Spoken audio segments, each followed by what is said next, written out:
बैठो बैठो, बैठ जाओ।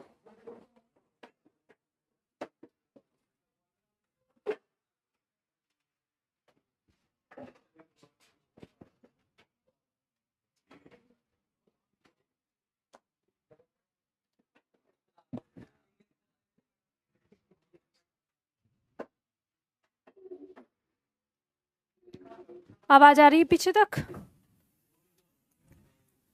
और इतनी ठीक है? फिर ये ना गूंजे कभी।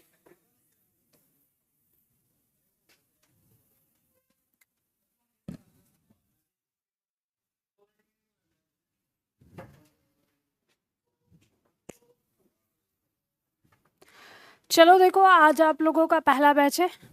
कितने छात्र हैं जो डेमो के लिए आए हैं?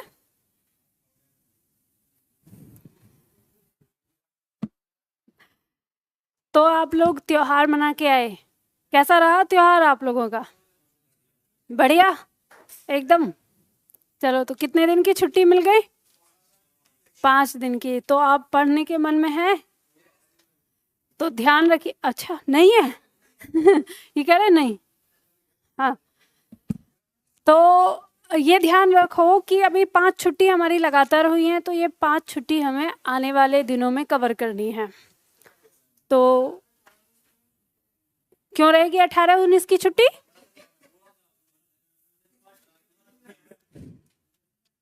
18 की नहीं रहेगी, 19 की रहेगी। ठीक है, 19 की रहेगी। और वो भी इस वजह से मजबूरी है क्योंकि मैं दिल्ली में नहीं हूँ, मैं जा रही हूँ दिल्ली से बाहर। अगर मैं यहाँ होती तो फिर मैं छुट्टी नहीं करती।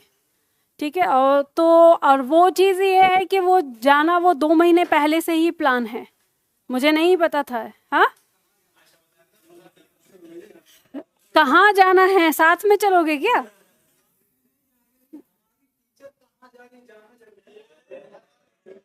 अभी यूट्यूब पे क्लास चल रही है, अगर मैं बताऊंगी तो पता चलेगी, फिर छात्र कहेंगे तो मैम हाँ आप यहाँ जा रहे हो तो हमसे भी मिल लो, है ना? तो डिस्टर्ब हो जाएगा। खैर, जब अगर कहीं ऐसे मैं सेमिनार जैसी जगह पे जाऊंगी तो बता के ही जाऊंगी। तो आप लोग भी चलना साथ में, कौन सा मना गया है? ठीक है, हाँ बिल्कुल। हाँ हाँ, सब चलना। चलो देखो, हम लोग अपनी क्लास शुरू करेंगे। आज हमारी क्लास यानी पहला बैच है। और पहला बैच क्या, हमारे पास 3 बैच हैं। बैच नंबर 27, बैच नंबर 25 और बैच नंबर 23। ये 3 बैच हैं हमारे। तो जो बैच नंबर 25 और 23 है, ये हमारा पुराना बैच है। और जो नया बैच है आज हमारे पास, वो बैच नंबर 27 है। ये ऑनलाइन वाले छात्रों के लिए बता रही हूँ, और जो आज हमारी क्लास में छात्र डेमो में आए हैं उनके लिए। तो बहुत सारे छात्र यहाँ से पढ़ना शुरू किया होगा उन्होंने, और उनका टॉपिक यहाँ पे रहा होगा अलंकार। ठीक है, तो जिनका अलंकार से टॉपिक था तो उनके लिए ये तीसरा हिस्सा होगा, यानी अंतिम पड़ाव होगा उनके बैच का। बहुत सारे छात्रों ने वर्णमाला से शुरू किया है इस क्लास को, तो वो बैच नंबर 25 वर्णमाला से रहा होगा, तो उनका ये दूसरा पड़ाव रहेगा।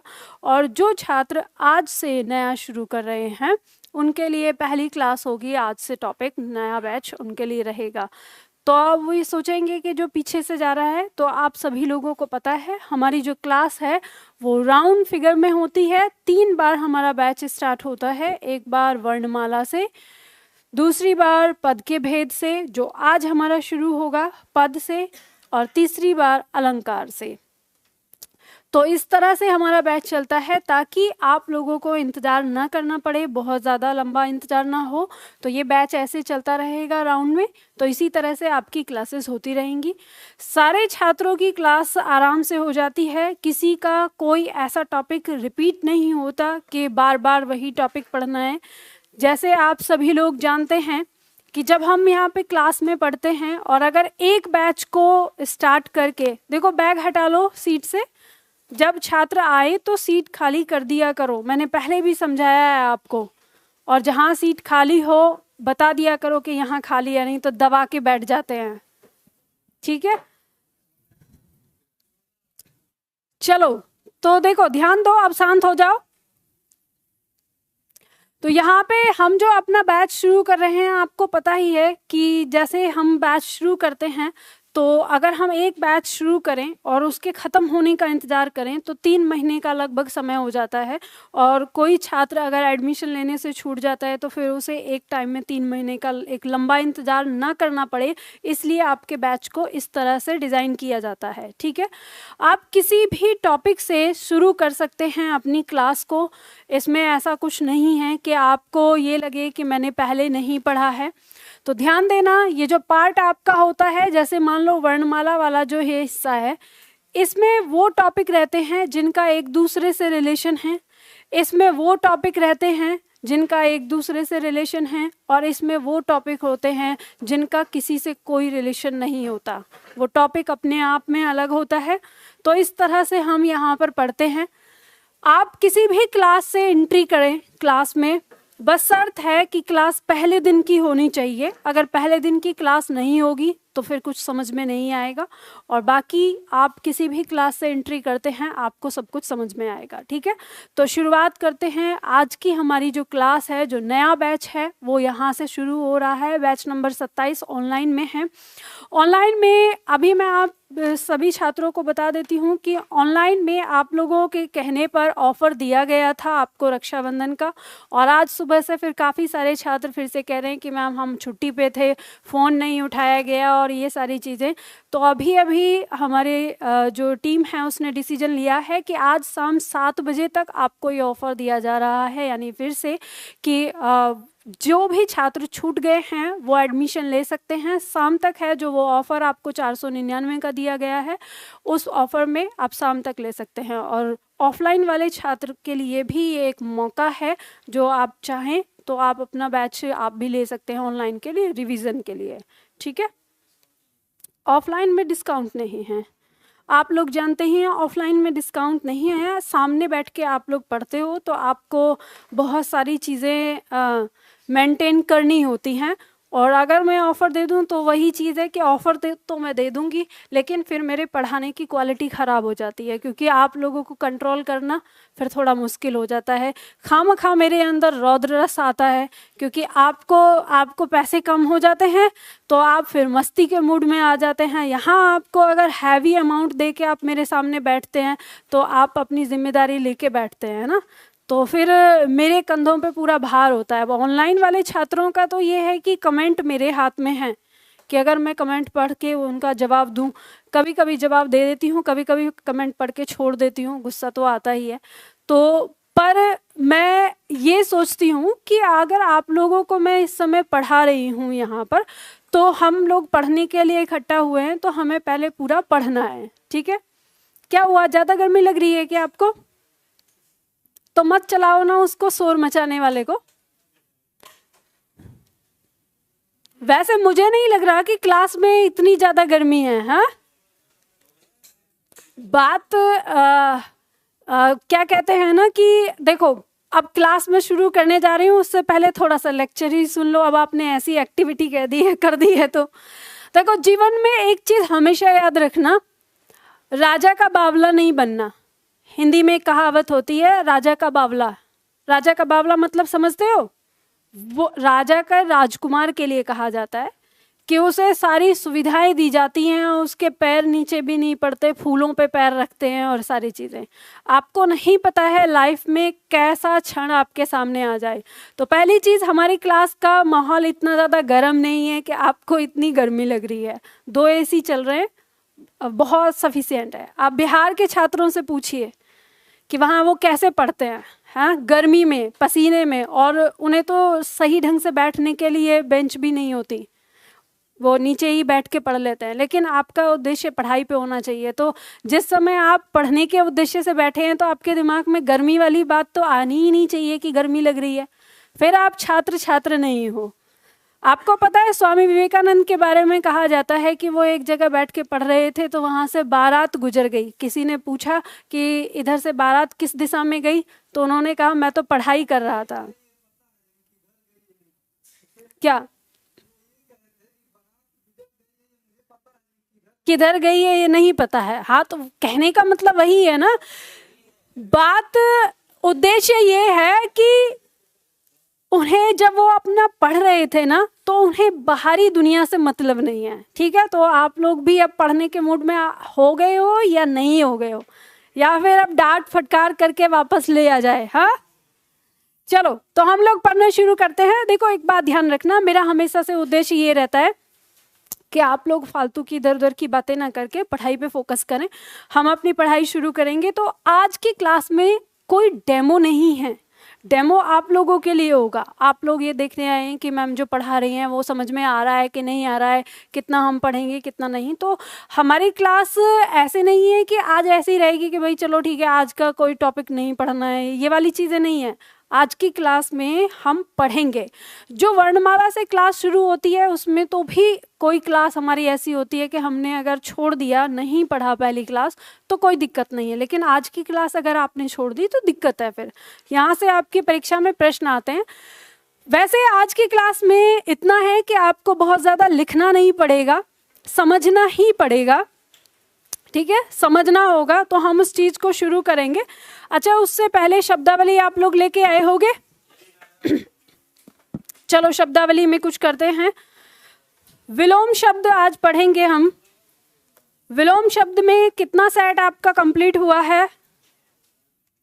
6 हो गया है? 6 हो गया कि 7? 7 हो गया है। 8वां। देखो हालत ऐसी है हमारे छात्रों की कि छुट्टी के बाद ये पता ही नहीं चल रहा है कि क्या हुआ है क्या नहीं। बताओ कितना हो गया? 7 हो गया ना?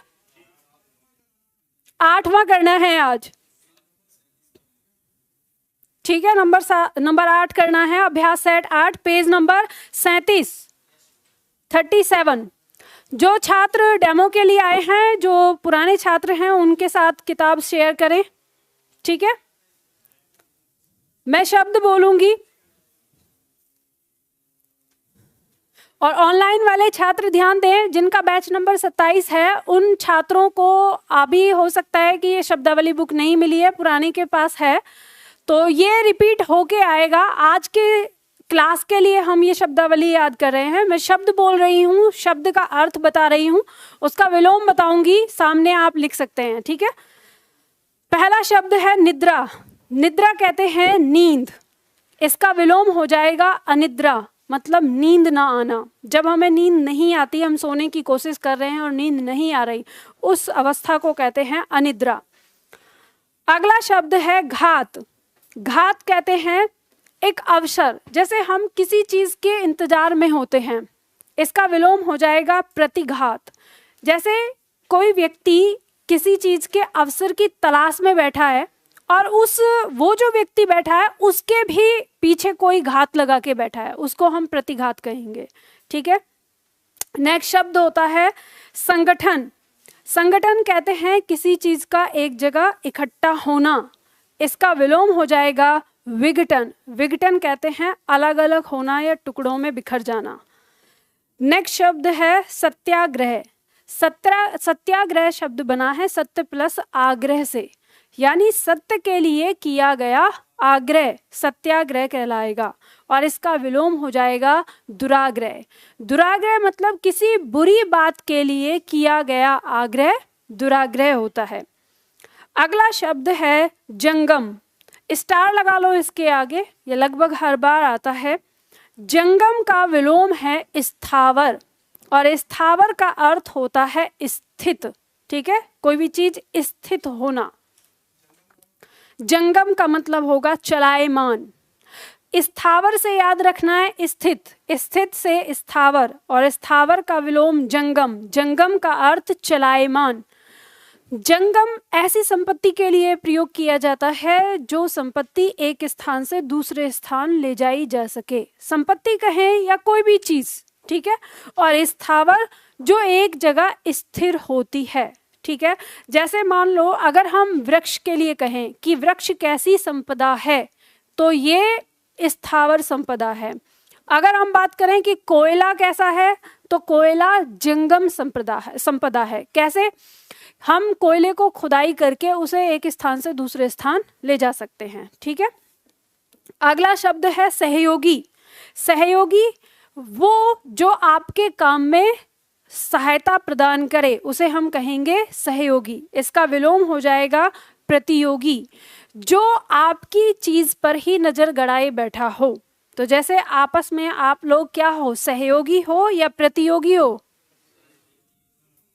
दोनों नहीं हो सकता। ध्यान रखना, जब आप किसी मतलब कोई डिग्री लेने के लिए जब बैठते हैं आप क्लास में, जैसे आप कॉलेज में हैं, स्कूल में हैं, वहाँ आप क्या होते हैं, सहयोगी होते हैं।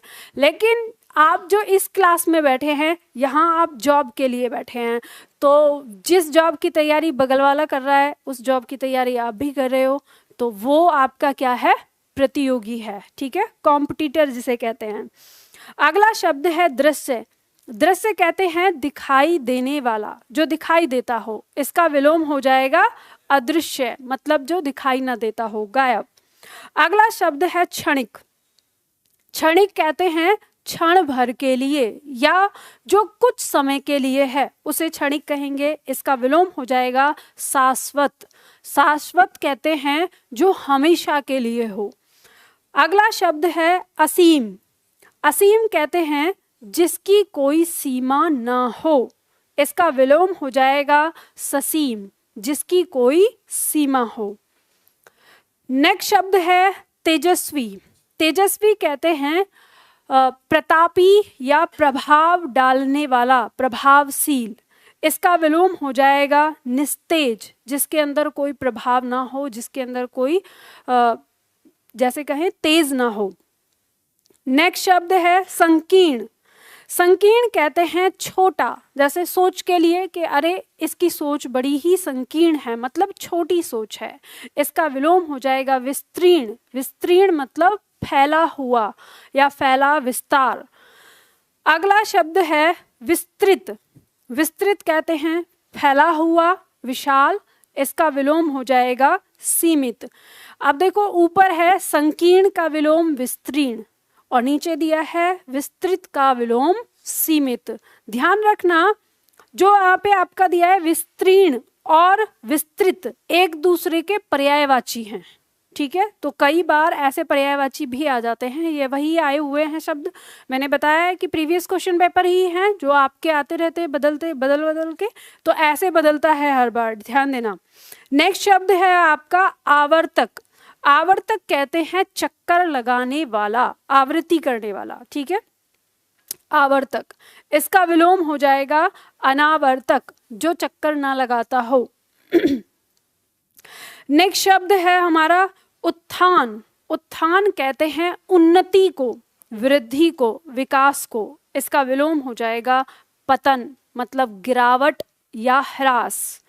नेक्स्ट शब्द है मानवीय। मानवीय कहते हैं मानव गुणों से युक्त। ठीक है, जैसे कहते हैं मानवीय व्यवहार, तो मतलब जो मानव के लिए है, जो मानव के द्वारा किया गया है। इसका विलोम हो जाएगा अमानवीय, जो मानव के द्वारा ना हो या मानव का ना हो।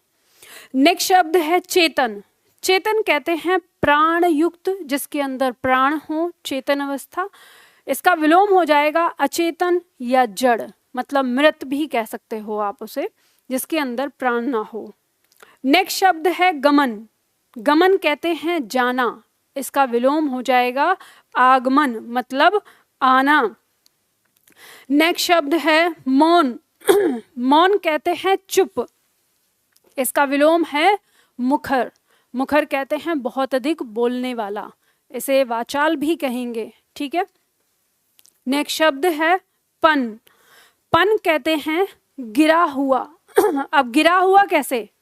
गिरा हुआ ऐसे नहीं जैसे हम कह देंगे अरे ये तो बहुत नीचे है, ऐसे गिरा हुआ मतलब पड़ा हुआ, लेटा हुआ जमीन पे, उसको कहते हैं पन। इसका विलोम हो जाएगा अपन, जो गिरा हुआ ना हो, लेटा हुआ ना हो। नेक्स्ट शब्द है विस्तार। विस्तार का विलोम है संक्षेप। संक्षेप मतलब छोटा। नेक्स्ट शब्द है मौखिक, जो मुख के द्वारा बोला जाए, मौखिक, और इसका विलोम हो जाएगा लिखित, जो लिखा जाए। अगला शब्द है अनाथ। अनाथ कहते हैं जिसका कोई नाथ ना हो। नाथ मतलब स्वामी। जिसका कोई स्वामी ना हो उसे अनाथ कहेंगे। इसका विलोम हो जाएगा सनाथ, जिसका कोई स्वामी हो। नेक्स्ट शब्द है सकारात्मक। सकारात्मक जिसे आप कहेंगे पॉजिटिव, इसका विलोम हो जाएगा नकारात्मक, जिसे आप कहते हैं नेगेटिव। नेक्स्ट शब्द है सृष्टि। सृष्टि कहते हैं किसी चीज की रचना होना। जैसे ये सृष्टि है, ध्यान दीजिएगा, जब हम इस सृष्टि को बोलते हैं ये एक संज्ञा भी है और अपने आप में एक क्रिया भी है, जैसे सृष्टि करना। तो यहाँ पे क्योंकि इसका विलोम दिया है प्रलय, प्रलय का मतलब होता है नष्ट होना, ठीक है। तो जो नष्ट होता है उसे प्रलय कहेंगे। एक काम करो, जाके पानी पी के आओ और उधर बैठो, सीधा एसी आपके फेस पे आ रहा है इसलिए ज़्यादा परेशान करेगा, ठीक है। थोड़ा पानी पी लो और कोने में बैठो, सही कर लो उसको, टाइपिंग मिस्टेक है वो, नकारात्मक, ठीक। नेक्स्ट शब्द है विपत्ति। विपत्ति कहते हैं संकट को, या जब हमारे पास कोई कुछ ना हो, सब कुछ नष्ट हो जाए, उसे विपत्ति कहेंगे। इसका विलोम हो जाएगा संपत्ति। संपत्ति मतलब जब हमारे पास सब कुछ हो। नेक्स्ट शब्द है दक्षिण। दक्षिण कहते हैं दाईं ओर, इसका विलोम है वाम मतलब बाईं ओर। नेक्स्ट शब्द है द्युति। द्युति कहते हैं प्रकाश को, इसका विलोम हो जाएगा अंधकार मतलब अंधेरा। अब मेरे साथ बोलना है आपको, मैं बोलूंगी शब्द और आपको उसका बोलना है विलोम, ठीक है। निद्रा, देखो खाना पीना खा के आए हो और जब मैं बोलूंगी तो मेरे माइक की आवाज़ जो है इतनी दूर की आवाज़ होती है, इतनी दूर की आवाज़ ही कैच करता है ये। तो ध्यान रखना आपकी आवाज़ यहाँ तक आनी चाहिए ताकि ऑनलाइन वालों को सुनाई दे कि हाँ आप लोग बोल रहे हो। और ऑनलाइन वाले छात्र, आपका ये कर्तव्य है कि आपके पड़ोसी को पता चल जाए कि आप हिंदी पढ़ रहे हो, ठीक है। चलो, निद्रा, घात, संगठन, सत्याग्रह, जंगम, सहयोगी, दृश्य, क्षणिक, असीम, तेजस्वी, संकीर्ण, विस्तृत, आवर्तक, उत्थान, मानवीय, चेतन, गमन, गमन, मौन, पन, विस्तार, मौखिक, अनाथ, सकारात्मक, सृष्टि, विपत्ति, दक्षिण, द्युति। चलो इसको याद करना, कल से हम सुनेंगे जैसे मैं सुनती हूँ। अब सुनना कैसे है, डर के मत भाग जाना कि मैम तो सुनेंगी भी। अरे सुनने का मतलब सामूहिक, ऐसे ही पूछती हूँ।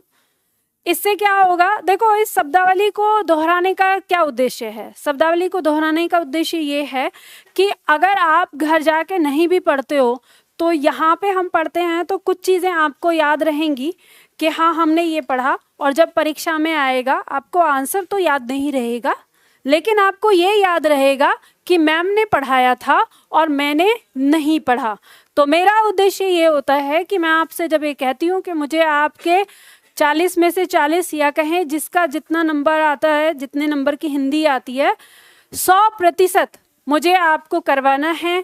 तो इसलिए मैं ये आपको ये शब्दावली करा रही हूँ ताकि आप लोगों को ये पता चले कि मैम तो करवाती हैं, मैंने नहीं किया है। और आप लोग अगर घर पे जाके याद कर लोगे तो फिर वो भी हो जाएगा आराम से पूरा, ठीक है।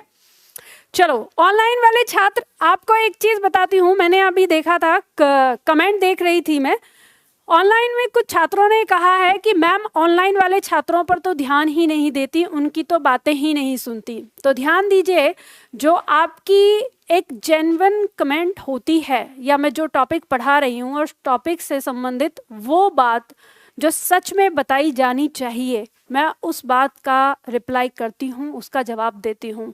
पर आप जो अनावश्यक यहाँ पर कमेंट करते हैं उन कमेंट को मैं नहीं लेती और ना ही कभी लूँगी। आप मुझसे पढ़ें या ना पढ़ें, उन कमेंट को ना लेने का क्या कारण है? कारण ये है कि जब आप उस कमेंट को लिखते हैं और मैं उस कमेंट को पढ़ के जब बोलती हूँ तो ध्यान रखिए, आपकी तरफ से जो कमेंट मेरे पास तक आ रही है तो वो मुझे डिस्टर्ब कर रही है, और जब मैं बोलना शुरू करती हूँ तो मेरे साथ जितने भी छात्र पढ़ रहे हैं, चाहे वो ऑनलाइन या ऑफलाइन, वो सभी छात्र डिस्टर्ब होते हैं। और मैं चाहती हूँ कि हमारी क्लास में डिस्टर्बेंस ना हो, इसलिए मैं आपकी कमेंट का कोई जवाब नहीं देती।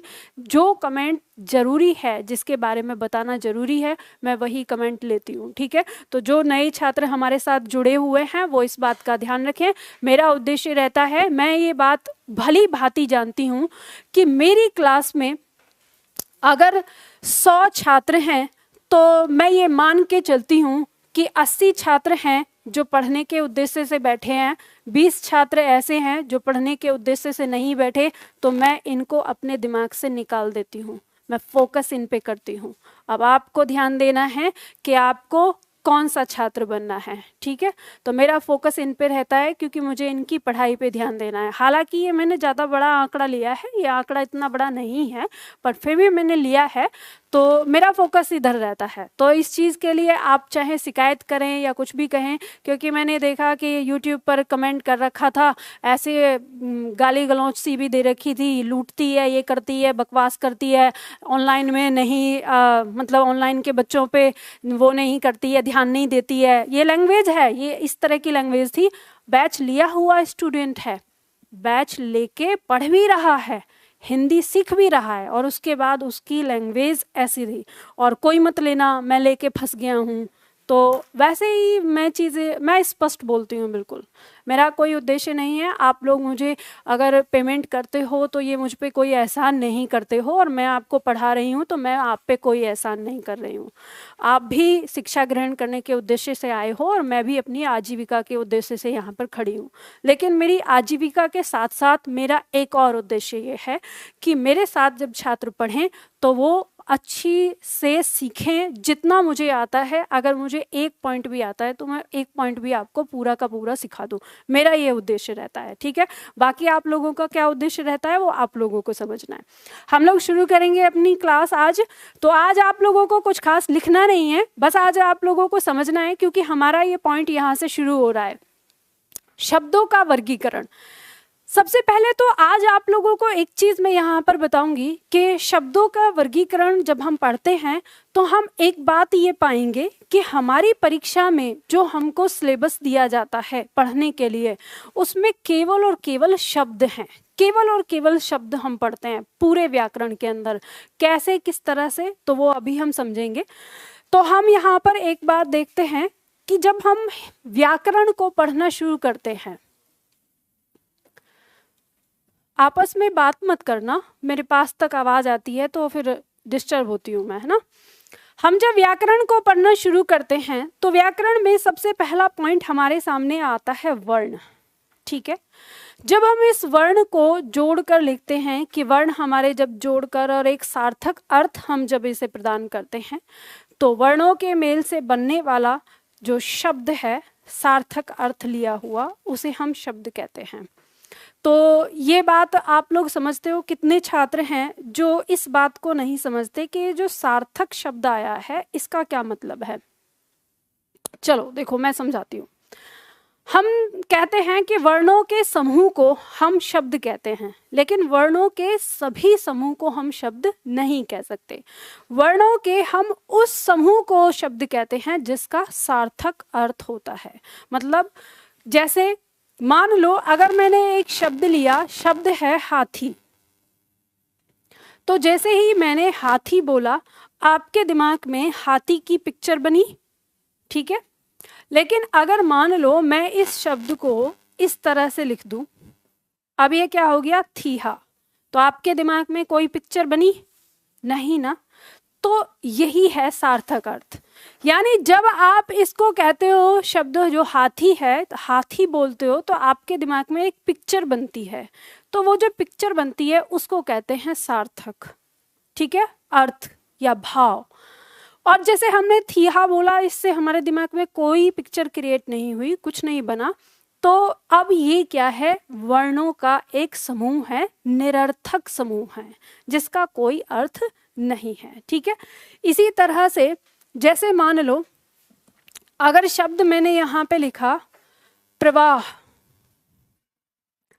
तो ये जो जैसे मैंने प्रवाह बोला, तो इस प्रवाह से आपके दिमाग में एक भाव क्रिएट होता है कि जैसे हम कहते हैं कि ये प्रभाव चल रहा है यहाँ से, तो आपको कुछ ऐसा महसूस होता है, भले ही आपके दिमाग में वो फोटो बने या ना बने। जैसे मान लो अगर मैंने लिखा क्रोध, तो जैसे मैंने क्रोध लिखा तो कोई फोटो तो नहीं बनेगी, लेकिन आपको ये महसूस होता है कि जब कोई बहुत ज़्यादा चिल्ला रहा हो, चिड़चिड़ा सा हो जाए, तो उस अवस्था को क्या कहते हैं? क्रोध कहते हैं। तो इनके पीछे किसी एक अर्थ का होना आपको पता चलता है, उसी को क्या कहते हैं? सार्थक अर्थ कहते हैं। तो बात समझ में आ गई? तो शब्द वे शब्द होते हैं, या कहें शब्द हम उसे कहते हैं वर्णों का वो समूह जिसका अपना कोई अर्थ होता है, ठीक है, उसे हम कहते हैं शब्द। तो यही शब्द अब हमारे बनकर आए। हमने पढ़ा था, जो हमारा पार्ट 1 था, उसमें हमने शब्द निर्माण पढ़ा था। शब्द निर्माण में हमने संधि, समास, उपसर्ग और प्रत्यय, इन चारों से शब्दों का निर्माण देखा था, ठीक है। तो उसी में हम आगे जाते हैं। जब हम शब्द को आगे लेकर चलते हैं, तो आपने शब्द के लिए देखा होगा। अच्छा, पहले तो हम देखें कि अगर हम शब्दों का समूह बनाते हैं, तो शब्दों का समूह मिलकर क्या बनता है? वाक्य बनता है। और यही चीज वाक्य के साथ भी आएगी, जब शब्दों का ऐसा समूह जिसका कोई सार्थक भाव निकलता है, उसे हम क्या कहते हैं? वाक्य कहते हैं। तो शब्दों का ऐसा समूह जिसका भाव निकले, वो हमारा वाक्य आएगा। कैसे? जैसे मान लो अगर हमने बोला कि मोहन किताब पढ़ता है, तो मोहन किताब पढ़ता है, तो इसमें शब्द है मोहन किताब पढ़ता है। ये सारे शब्द आए हैं, तो एक हमें भाव मिला है कि एक मोहन है जो क्या कर रहा है? किताब पढ़ रहा है। तो ये भाव हमें मिला, तब ये वाक्य हमारा क्या कहलाएगा? वाक्य कहलाएगा। और अगर मान लो ऐसे ही शब्द पड़े हों कि मोहन, सुरेश, किताब, कलम, पढ़ना, जाना, ऐसे ही दिए होंगे, तो ये हमारा कोई वाक्य नहीं होगा, भले ही हम उसे एक साथ लिख दें, ठीक है। तो वाक्य भी वो होगा जिसका कोई सार्थक भाव निकलेगा। अब हमें एक शब्द और देखने को मिलता है इसके साथ, पद। हमारी जो क्लास होगी, यानी जो हमारा पॉइंट शुरू हो रहा है भाग 2, उस भाग 2 में हम पद के भेद ही पढ़ते हैं। तो ये पद और शब्द, दो शब्द हमारे सामने आते हैं, हमें ये देखना है कि इनमें क्या अंतर है, ये दोनों एक ही होते हैं या इनमें कोई अंतर होता है, तो इसे हम देखेंगे। पर उससे पहले हम उस पॉइंट पर चलते हैं जो मैंने आपको कहा कि हम पूरी व्याकरण में केवल और केवल शब्द पढ़ते हैं। हमारे लिए शब्द कितना महत्वपूर्ण है। आपको ऐसा लगता होगा कि हम पूरा व्याकरण पढ़ते हैं, वाक्य को छोड़कर हम व्याकरण के अंदर जितना भी पढ़ते हैं वो टोटल शब्द पढ़ते हैं। कैसे पढ़ते हैं? आपकी परीक्षा में बस शब्द ही शब्द आता है। देखो, आप ध्यान देना, यहाँ पर हमारा शब्दों का वर्गीकरण दिया हुआ है। जो छात्र अगर रफ कॉपी पे लिखना चाहते हैं, जिनके पास ये नहीं है, वो लिख सकते हैं। दिखाओ इधर। जो नए छात्र हैं, एडमिशन लेंगे, उनको इस तरह से नोटबुक मिलेगी। अब इसमें तो लिखा हुआ है, ठीक है, लेकिन जिन छात्रों के पास नहीं है, अब इसमें कैसे लिखा है? इसमें इस तरह से रहेगा, कुछ लिखा हुआ, कुछ अधूरा, तो हम इस पर लिखेंगे। मैं यहाँ पे सामने आपको बताऊंगी, तो उसी में लिखना है। तो ये आपको एडमिशन के साथ ही मिलता है। ऑनलाइन वाले छात्र ध्यान दें, आपको पीडीएफ मिल जाएगी जैसे ही आज की क्लास समाप्त होगी। आज की क्लास समाप्त होने के बाद पीडीएफ आपको मिल जाएगी। बॉक्स बनेगा एक, उसमें वो कैसे बनेगा, कहाँ पे बनेगा, कल की क्लास में मैं आपको समझा दूंगी, ठीक है। तो आप भी निश्चिंत रहें, अभी थोड़ा बहुत लिख सकते हैं, बाकी आपको ये लिखा हुआ मिल जाएगा। तो यहाँ पे हम देखते हैं कि जब हम शब्दों का वर्गीकरण करते हैं, तो ध्यान दीजिएगा। देखो, मैं आपको बहुत सरल भाषा में समझाने की कोशिश करूंगी कि आप ऐसे मान लो कि हमारे पास शब्दकोश है और शब्दकोश में हमारे पास कितने शब्द हैं? 100 शब्द हैं। मैथ्स तो सबको आता ही है, पढ़ते ही है ना, तो हम वही प्रतिशत के हिसाब से लेके चलेंगे। इसमें मैं एक चीज़ ये भी बताऊंगी कि आप लोगों ने ये भी चीज़ पढ़ा होगा या सुना होगा अब तक, जैसे क्लास पढ़ते हो कहीं पे भी हिंदी, तो बहुत सारे लोग आपको कोई भी शब्द उठा के देते हैं और कहते हैं कि इसका संधि विच्छेद बता दो, या आपको कहते हैं कि इसमें समास बता दो, या इसमें उपसर्ग बता दो, या इसमें प्रत्यय क्या है ये बता दो। तो यहाँ पे आपको ये भी पता चलेगा इस प्रतिशत के माध्यम से कि शब्दकोश के हर शब्द में समास, संधि, प्रत्यय या उपसर्ग नहीं होता। कुछ शब्द होते हैं जो समास होते हैं, कुछ शब्द होते हैं जो संधि विधि से बने होते हैं, कुछ शब्द उपसर्ग और प्रत्यय से बने होते हैं, और कुछ शब्द ऐसे होते हैं जिनमें संधि समास दोनों हो सकता है, या संधि समास उपसर्ग भी हो सकता है, या चारों भी हो जाते हैं कभी कभी। तो वो अलग अलग होते हैं। तो वो सारी चीज़ आपको समझ में आएगी कि क्यों ऐसा होता है। जब हम वर्गीकरण करते हैं तो हम एक आधार उठाते हैं कि उत्पत्ति, स्रोत या इतिहास के आधार पर। अब आपकी परीक्षा में वो कैसे भी पूछ सकता है, उत्पत्ति के आधार पर, स्रोत के आधार पर, या इतिहास के आधार पर हमारे शब्द कितने प्रकार के होते हैं। तो ये मान लेना कि हम यहाँ पर इन 100 शब्द की ही बात कर रहे हैं। तो जब हम इनको इस आधार पर बांटते हैं तो अब हम इनको 5 प्रकार से बांटते हैं। 5 प्रकार हमारे कौन कौन से आ जाएंगे। सबसे पहला आ गया तत्सम शब्द। तत्सम शब्द का मतलब क्या होता है? तत्सम शब्द का मतलब होता है जो संस्कृत से, अगर हम यहाँ देखें तो 2 शब्दों से मिलकर बनता है ये तत् प्लस सम। ध्यान दीजिएगा, इस तत् का अर्थ होता है उसके, और उसके का आधार हम यहाँ पर लेते हैं संस्कृत। ठीक है, तो जो संस्कृत के समान होता है या संस्कृत के जैसा होते हैं वे शब्द हमारे तत्सम शब्द कहलाते हैं। और एक बात ये ध्यान रखिएगा कि हिंदी भाषा के अंदर तत्सम शब्द लगभग 60% हैं। ठीक है, जो हम पढ़ते हैं लगभग 60% शब्द हमारे तत्सम मतलब संस्कृत भाषा से लिए हुए शब्द हैं। तद्भव शब्द वे होते हैं जो संस्कृत भाषा से परिवर्तित हुए हैं। अब कैसे परिवर्तित? जैसे मान लो शब्द था हमारा अग्नि, इस अग्नि शब्द का परिवर्तन होते होते होते होते हम इसको आज क्या बोलने लगे?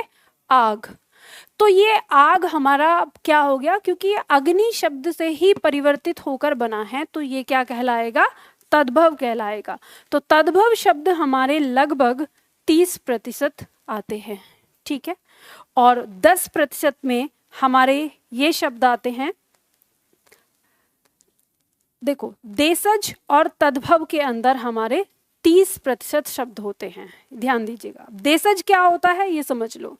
देशज वे शब्द होते हैं जो जिनके सोर्स का हमें पता ही नहीं होता कि ये किस भाषा से हैं, किस बोली से हैं। हम इन्हें समझ लेते हैं कि ये हमारे ही देश में पैदा हुए हैं, तो ये शब्द हमारे अपने शब्द हैं, तो उन्हें हम देशज शब्द कहते हैं। ठीक है, जिनके सोर्स का हमें पता नहीं है। विदेशज शब्द, विदेशज शब्द हमारे वे शब्द होते हैं जो विदेशी भाषा से हमारे देश में आए हैं। विदेशी भाषा के अंदर अब कौन कौन सी भाषाएं हमारी आ जाती हैं? तो आप अगर देखें तो विश्व की सभी भाषाएं इस कोटे में समाहित हो जाती हैं। आप किसी भी शब्द का प्रयोग करें, किसी भी भाषा का, वो आपको यहाँ पे मिल जाएगा देखने को, और ये लगभग 10% होता है। ठीक है, संकर शब्द भी इसके अंदर आ जाता है। लगभग 10% हमारा विदेशज जो भाषाएं हैं उनका कोटा है, उससे आए हुए शब्द हैं, जिसमें हमारी उर्दू भाषा यानी अरबी फारसी भाषा आ जाती है, जिसमें हमारी पुर्तगाली भाषा आ जाती है, जिसमें हमारी अंग्रेजी भाषा आ जाती है, जापानी शब्द भी हमारे आ जाते हैं बहुत सारे, और आपकी परीक्षा में यहाँ से प्रश्न आता है। संकर शब्द की हम बात करें तो संकर शब्द वे शब्द होते हैं जो 2 अलग अलग भाषाओं से मिलकर बने होते हैं। कैसे? उदाहरण के तौर पे अगर हम देखें, मान लो हमने लिखा किताब घर, शब्द लिखा हमने किताब घर, तो ये किताब शब्द जो है ये अरबी भाषा का शब्द है, और जो घर शब्द है ये हिंदी भाषा का शब्द है। तो किताब घर जैसे हमने बोला तो 2 अलग अलग भाषा हो गई, तो ऐसे शब्दों को हम संकर शब्द कहते हैं। ठीक है, अब देखो आप ये देख सकते हो कि अंग्रेजी भाषा जैसे कुछ लोग बोलते हैं, मान लो हम हिंदी पढ़ रहे हैं या मैं हिंदी पढ़ा रही हूँ, तो अक्सर बोलते हैं कि आप ऐसे तो हिंदी पढ़ाती हैं और आप इतने सारे शब्द तो अंग्रेजी भाषा के बोलती रहती हैं। ठीक है, तो इसमें आप हमेशा ये चीज़ ध्यान रखिएगा नॉक करो, वो उन्होंने बंद कर दिया है, उन्हें पता नहीं है कि आपको जाना है बीच में। चलो, अरे दरवाजा खोल दो। चलो अंदर से बंद कर लो। नहीं, वो उनकी दूसरी क्लास होती है ना, वो रिवीजन कर रहे हैं तीसरी बार। आप ये मत सोचना कि वो उठ के चले गए, तो वो तीसरी बार रिवीजन कर रहे हैं। उन्हें ये होता है कि लाइब्रेरी से समय मिल जाता है थोड़ा, तो उतनी देर में आके क्लास में बैठ सकते हैं। तो ये मैंने परमिशन दे रखी है, आप लोगों के लिए भी परमिशन है कि अगर मेरी क्लास में सीट खाली है तो आप आके बैठ सकते हैं। बस शर्त ये है चुपचाप, कोई डिस्टरबेंस नहीं, है ना। अगर डिस्टर्ब करेंगे तो फिर नहीं। तो ध्यान दीजिए कि विदेशज में अब जैसे हम बोलते हैं, मान लो अपनी बोलचाल में, तो हमारे देश में अंग्रेजी भाषा का बहुत ज़्यादा चलन हो गया है, तो हम अंग्रेजी भाषा को इस कोटे में बोल सकते हैं। तो जब भी कभी कोई आपको इस बात के लिए टोके या रोके कि आप अंग्रेजी भाषा के शब्द बोलते हैं, एक तरफ तो हिंदी बोलते हैं और फिर अंग्रेजी भी बोलते हैं, तो आप उनसे कहो कि हमारी हिंदी भाषा ने हमको ये कोटा दिया हुआ है, हमारी मर्जी, हम बोल सकते हैं, ठीक है। तो ऐसा नहीं है कि हिंदी बोलने के लिए आपको बिल्कुल हिंदी के ही शब्द लेने हैं। अब यहाँ पर अब ध्यान दीजिए, ये 100% शब्द हमने यहाँ पे देखे अलग अलग बांटे, तो हमें पता चलता है कि कुछ शब्द हमारे कितने अलग अलग कोटे में आते हैं। अब मुझे ये बताइए, क्या ये सारे शब्द आपकी परीक्षा में आते हैं कि नहीं आते हैं? आपको पढ़ने हैं कि नहीं? तत्सम तद्भव शब्द आपको पढ़ने हैं, देशज विदेशज पढ़ने हैं, और संकर शब्द भी आपकी परीक्षा में पूछ लिए जाते हैं। तो ये पूरा का पूरा आपको याद करना है। अब ये आपको कहाँ मिलता है? ये आपको मिलता है शब्दावली की इस बुक में। इसमें पूरी लिस्ट आपको मिलेगी, ये वाली बुक आपको मिलेगी साथ में, ठीक है। अगर एडमिशन लेंगे तो, एडमिशन नहीं लेते हैं तो फिर नहीं मिलेगी। अगर आपको खरीदनी है तो फिर अमेजोन पे या फ्लिपकार्ट पे जाके आप खरीद सकते हैं, वहाँ है ये, ठीक है। तो ये बात समझ में आई। अब इसके बाद हम फिर इसको पूरी तरह से हटा देते हैं और अब हम दूसरा आधार लेते हैं शब्दों का। दूसरा आधार कौन सा? रचना या बनावट के आधार पर। रचना या बनावट के आधार पर देखें, यानी वो शब्द जो बने हैं वो बने किस आधार पर हैं। तो इस आधार पर शब्द हमारे 3 प्रकार के होते हैं, रूढ़ शब्द, यौगिक शब्द और योग रूढ़। रूढ़ शब्द का मतलब क्या होता है? रूढ़ शब्द का मतलब है कि वह शब्द जो अपने आप में है, जो किसी की सहायता से नहीं बना, जिसे और तोड़ा नहीं जा सकता और टुकड़ों में, और अगर हम उसे टुकड़ों में तोड़ते हैं तो वो अपना अर्थ खो देता है। जैसे मान लो अगर हमने यहाँ पे शब्द लिखा, मान लो शब्द है सेब। अब ये जो सेब शब्द बना है ये किसी की मदद से नहीं बना, इसका जन्म ऐसे ही हुआ है, इसी रूप में हुआ है, ठीक है। तो उस तरह के शब्द हमारे क्या होते हैं? रूढ़ शब्द होते हैं। जैसे मान लो हमने कहा पुस्तक,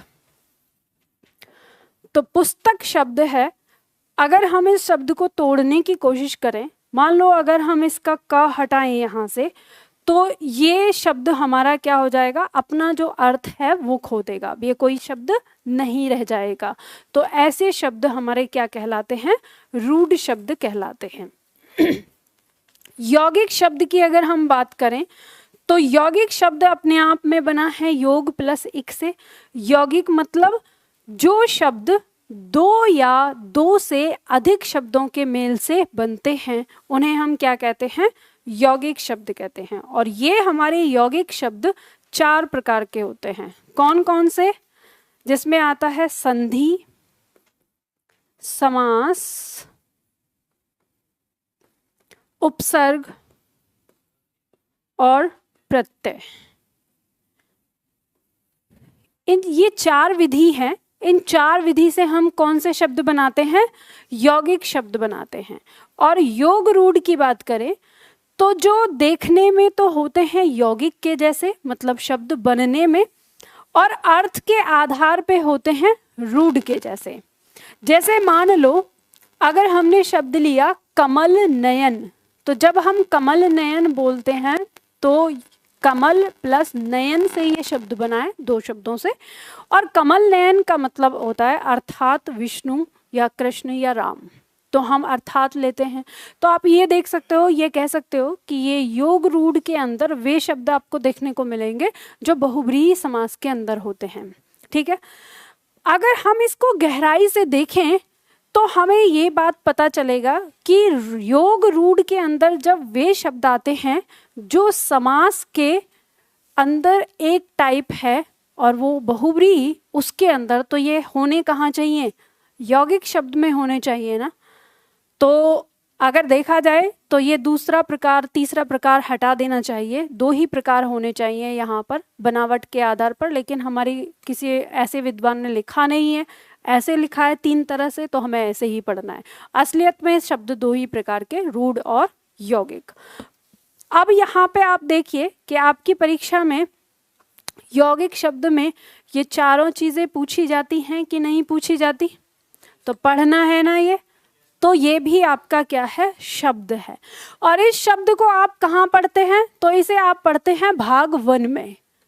ठीक है, जब वर्णमाला के बाद हम पढ़ते हैं तो वहाँ पे हम, अब आपको लग रहा होगा, अभी तक आपने देखा होगा हमने संधि पढ़ी, समास पढ़ी, या हम पढ़ेंगे आगे उपसर्ग या प्रत्यय, तो आपको लग रहा होगा कि ये तो अलग से व्याकरण है। व्याकरण नहीं है, हम पढ़ क्या रहे हैं, शब्द ही पढ़ रहे हैं हम, तो उसे हम सीखते हैं। लेकिन बस अंतर ये है कि जैसे मान लो तत्सम तद्भव शब्द है, अगर आप इनको एक एक शब्द आपको रटना है, लेकिन संधि और समास में मैंने आपको क्या बताया, तरीका बता दिया, कुछ नियम बता दिए कि आपको सारे शब्द रटने नहीं हैं।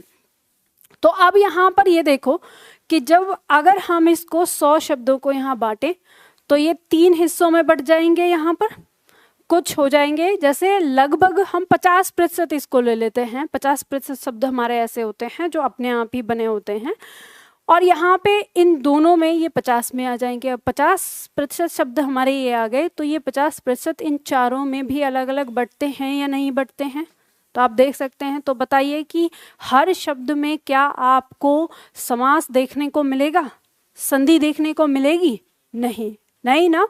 तो इस बात का ध्यान रखना, ठीक है, हर शब्द में समास संधि नहीं होता। जैसे देखो एक शब्द है सुरेश,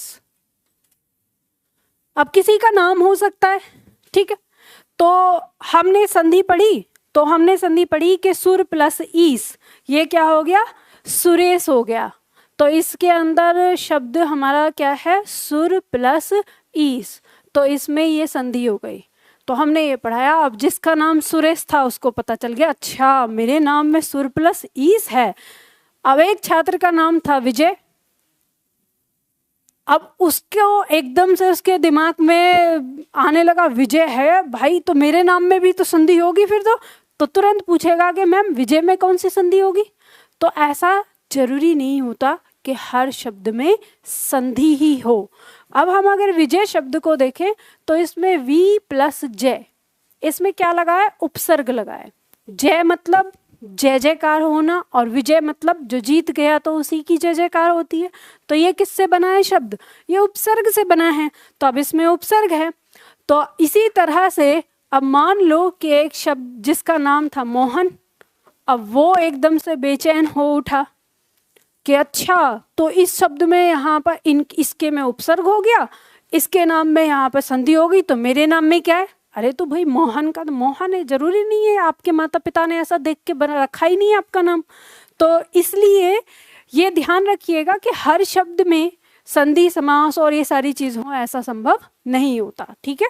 तो लोग पूछते रहते हैं ना अलग अलग, तो ये भी मैंने आपको बता दिया। तो आपको कैसे पता चलेगा, अब सवाल आ रहा होगा आपके दिमाग में, मैम हमको कैसे पता चलेगा कि किसी शब्द में संधि समास है या नहीं, तो वो पता चलेगा जब आप ये पढ़ लेते हैं। तो जिन छात्रों ने पढ़ लिया उनको तो पता चल चुका है कि किस तरह से हम किसी शब्द में खोजते हैं, और जिन्होंने अभी नहीं पढ़ा है तो वो पढ़ेंगे तो उन्हें पता चल जाएगा। अब इसके बाद आते हैं हम फिर दोबारा से इसका वर्गीकरण हम अर्थ के आधार पर करते हैं। शब्दों का अर्थ के आधार पर जो हमारे शब्द हैं वो 5 प्रकार के हो जाते हैं। एकार्थक, एकार्थक का मतलब होता है वे शब्द जिनका एक ही अर्थ होता है, उन्हें क्या कहते हैं हम, एकार्थक कहते हैं। उसके बाद आता है अनेकार्थक शब्द। तो अनेकार्थक शब्द में आ जाएगा कि वे शब्द जिनके अनेक अर्थ होते हैं। अब कैसे, जैसे उदाहरण के तौर पर अगर देखें, शब्द है हमारा अंबर। तो अंबर शब्द को हम जानते हैं कि अंबर हम कपास को भी कहते हैं, तो इसका एक अर्थ आ गया कपास। अंबर हम आकाश को भी कहते हैं, तो दूसरा अर्थ इसका क्या आ गया, आकाश। अब अंबर हम वस्त्र को भी कहते हैं, तो इसका तीसरा अर्थ क्या आ गया, वस्त्र आ गया। अंबर एक प्रकार की नजर होती है। नजर, नजर कैसे, जैसे हम कहते हैं कि घूरना, घूरना देखते हैं, घूरना बोलते हैं, तो घूरना होता है किसी को हम देख रहे हैं घूर के, तो वो भी एक प्रकार की क्या होती है, नजर होती है। ठीक है, ऐसे ही शब्द सुना होगा, ताड़ना कहते हैं। अब घूरना तो गुस्से में भी घूरना हो सकता है, लेकिन ताड़ना जो है वो कुछ और ही नजर होती है। तो ऐसे ही अंबर एक प्रकार की नजर होती है, मतलब प्रेम पूर्वक, प्रेम भरी हुई नजर को अंबर भी कहते हैं। ठीक है, इसी तरह से इत्र को भी अंबर कहते हैं। तो यहाँ पर अंबर शब्द के कितने सारे अर्थ हो गए। तो इस तरह के जो शब्द होते हैं उन्हें क्या कहते हैं, अनेकार्थक कहते हैं। ठीक है, इसके बाद आता है समानार्थक, समान अर्थ रखने वाला शब्द। तो समान अर्थ रखने वाले शब्द को हम पर्यायवाची भी कहते हैं। अब ध्यान देना, कई बार हमारे छात्र ये सोचते हैं कि पर्यायवाची तो दिया नहीं है, समानार्थक दिया है। समानार्थक और पर्यायवाची का मतलब एक ही होता है। जैसे मान लो कि अगर हमारे सामने शब्द यहाँ पे दिया है, मान लो पृथ्वी दिया है, तो पृथ्वी को हम मतलब पृथ्वी क्या है, एक ग्रह है जिस पे हम लोग रहते हैं। इस पृथ्वी को हम धरा भी कह देते हैं। तो धरा और पृथ्वी क्या है, समान अर्थ रख रहे हैं। इसी तरह से अगर हम चाहें तो इसको क्षिति भी कह देते हैं। क्षिति का मतलब भी क्या होता है, पृथ्वी होता है।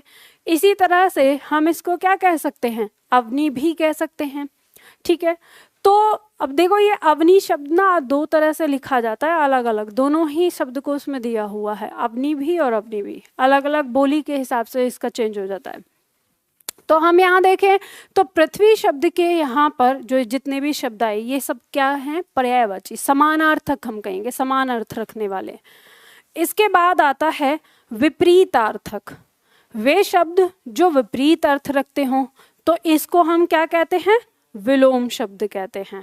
ठीक है, इसको विलोम कहते हैं। अब ये मत सोचना कि विपरीत अर्थक बोल दिया तो पता नहीं क्या है।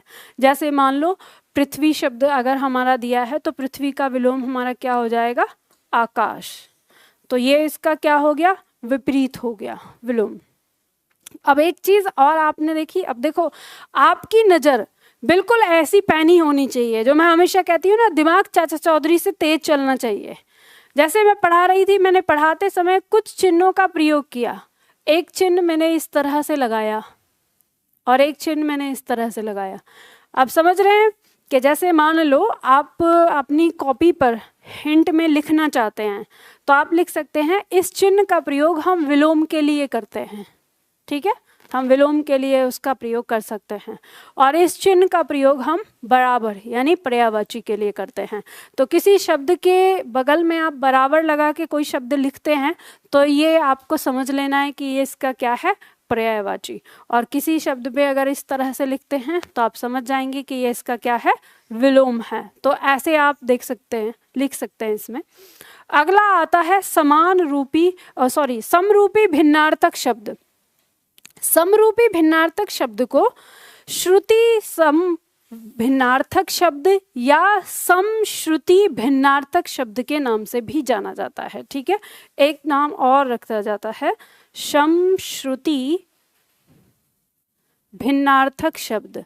श्रुति का मतलब होता है सुनाई देने वाला, सम मतलब समान। ठीक है, तो समान सुनाई देने वाला और भिन्न अर्थ रखने वाला। तो कुछ शब्द ऐसे होते हैं जो समान सुनाई देते हैं और लेकिन अर्थ कैसे रखते हैं, भिन्न भिन्न रखते हैं, अलग अलग। जैसे उदाहरण के तौर पर हम देखें, शब्द आ गया हमारा अली और शब्द हो गया अली। दोनों एक जैसे सुनाई दे रहे हैं लेकिन इनका अर्थ अलग अलग है। कैसे? इस अली का अर्थ है भंवरा, भ्रमर, भौरा जिसे कहते हो आप, और इस अली का अर्थ है मित्र, दोस्त, सखा। ठीक है, तो इस तरह से ये आपकी परीक्षा में। तो अब आपको आप ये बताइए कि क्या इनमें से आपके ये शब्द आपकी परीक्षा में नहीं आते? आते हैं। तो ये सारे शब्द आपकी परीक्षा में आते हैं।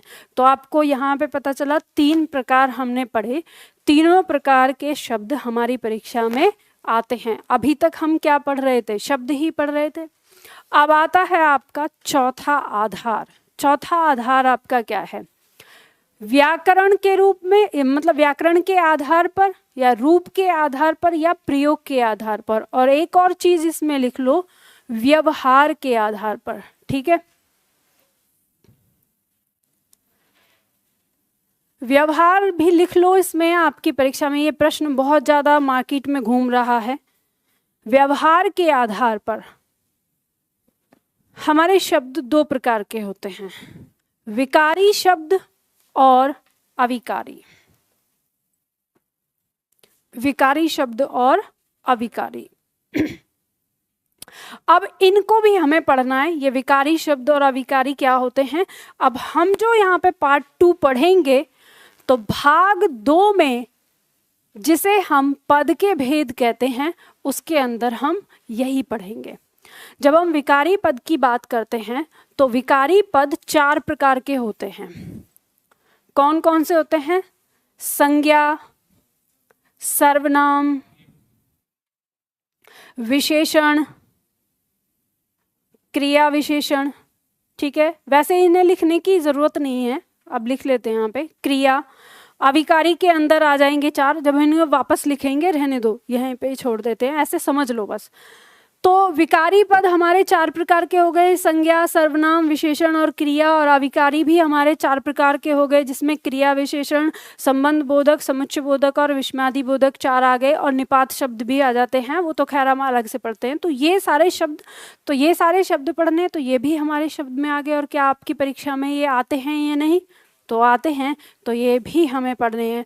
तो अब हम इन्हीं को पढ़ेंगे। तो कहने का मतलब ये, और ये यहाँ पर आपकी पूरी व्याकरण खत्म हो जाती है।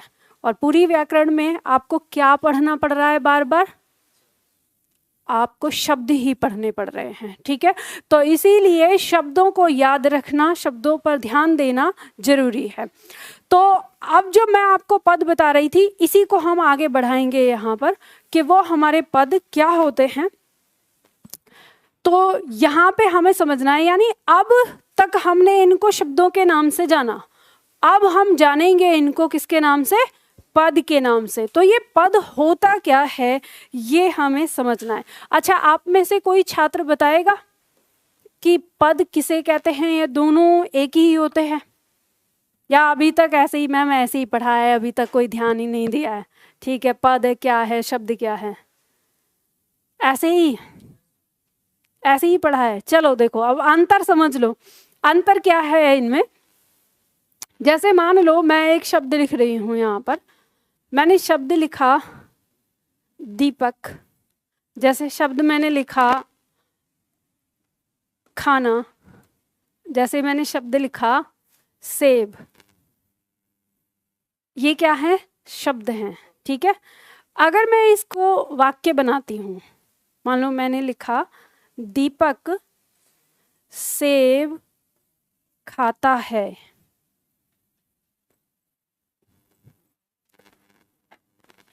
अब मैंने ये वाक्य बना दिया, तो अब इस वाक्य में जो ये दीपक है, ये सेब है, ये खाता है, ये शब्द न रहकर क्या कहलाएंगे?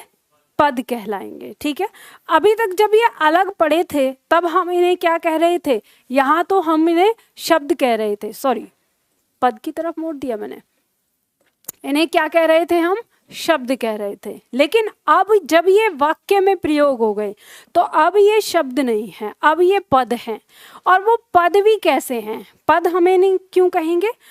मैं अगर आपसे कहूँ कि यहाँ पर जो दीपक शब्द है, ये वाक्य का क्या है, तो हम कहेंगे कि ये वाक्य का कर्ता है।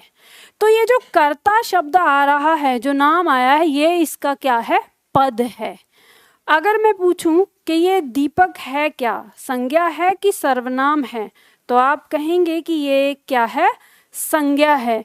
तो ये जो संज्ञा हमने दिया यही इसका क्या है, पद है। यानी अब इसको क्या मिल गया, एक पद मिल गया, पदवी मिल गई। तो जब उसे पदवी मिल जाती है तो तब हम उसको क्या कहते हैं, पद कहते हैं। तो ये अंतर होता है इसमें शब्द और पद में। अब हमने यहाँ पर देखा कि इन शब्दों को हमने प्रयोग के आधार पर दो भागों में बांटा। शब्द है विकारी और शब्द है अविकारी।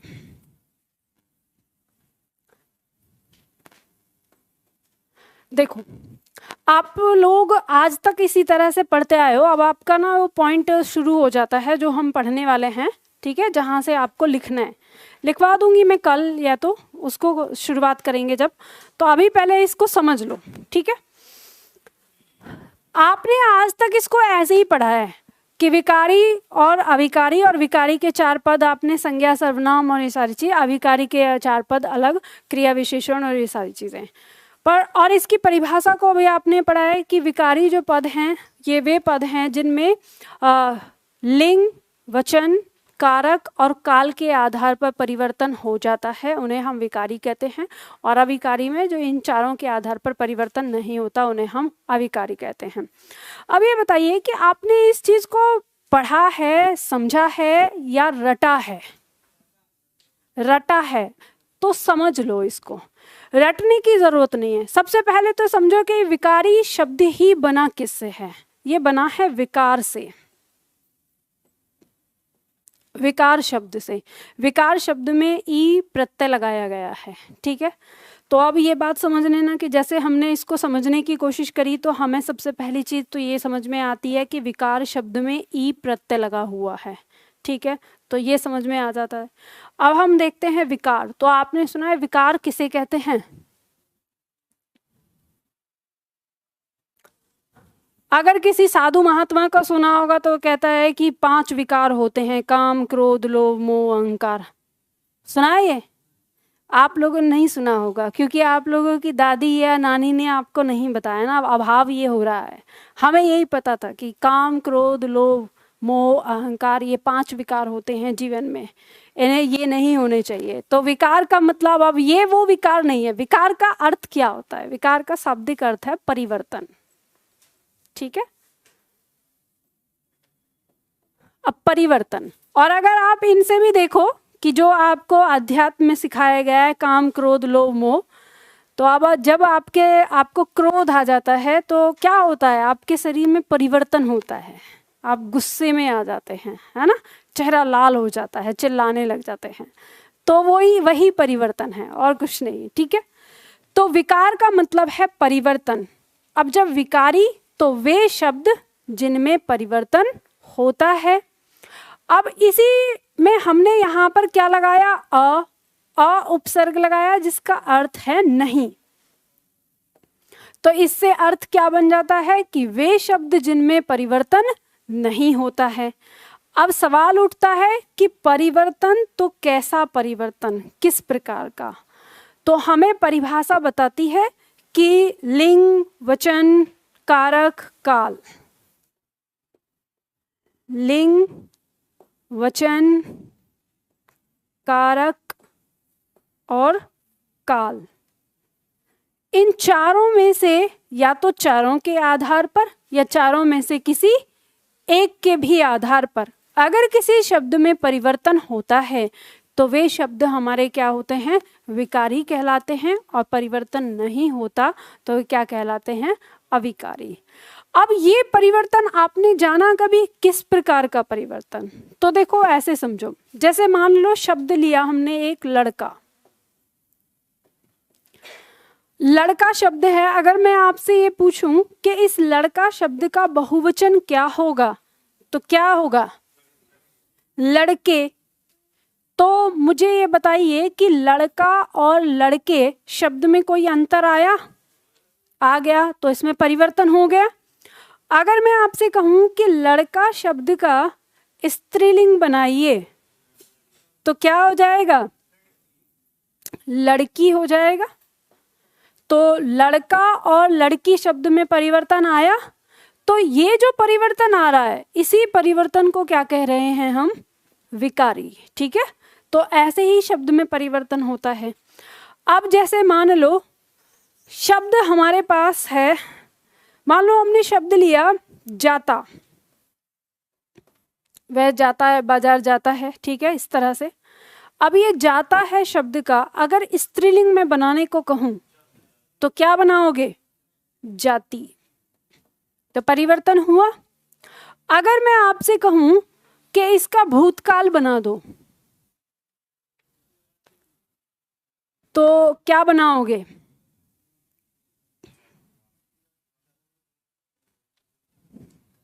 गया। ठीक है, क्या हो जाएगा, गया। ठीक, तो जाता ये वर्तमान हो गया और गया क्या हो गया, बीता हुआ काल हो गया। तो शब्द में परिवर्तन आया कि नहीं आया। ठीक है, तो इसी को, अब ये किसके आधार पे था, काल के आधार पर। ये किस आधार पे था, लिंग के आधार पर। ठीक है, अगर वचन के आधार पर करोगे तो क्या करोगे, जाते। ठीक है, बहुवचन बनाओगे।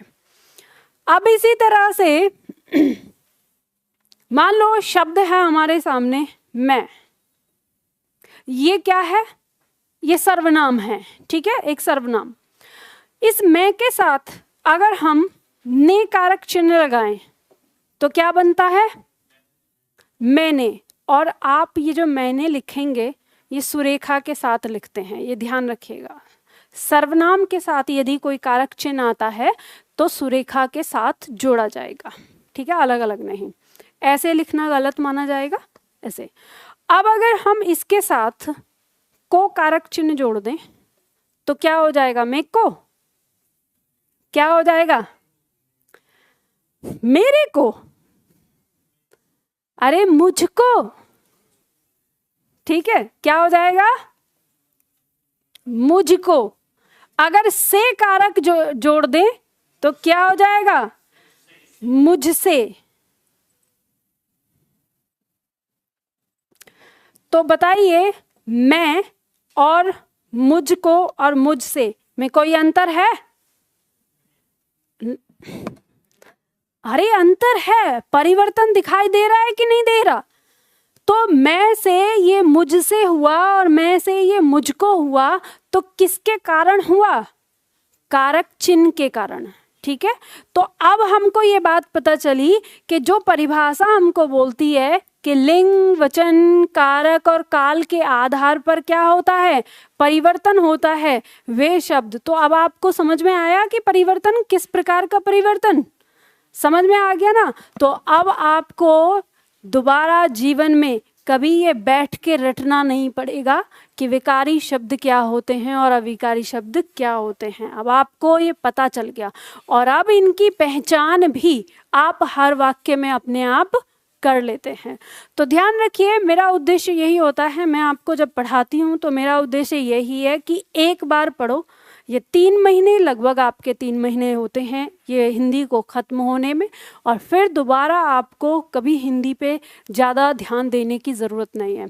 जो आप रटते हैं ध्यान देना, देखो जब आप पढ़ते हो जिस टाइम पे, तो पढ़ते हुए अगर आप केवल रटते हो तो समय तो आप अपना तब भी वेस्ट कर रहे हो, उस पर खर्च कर रहे हो, लेकिन वो रटा हुआ कितने दिन का है आपका, 10 दिन, 15 दिन, 20 दिन।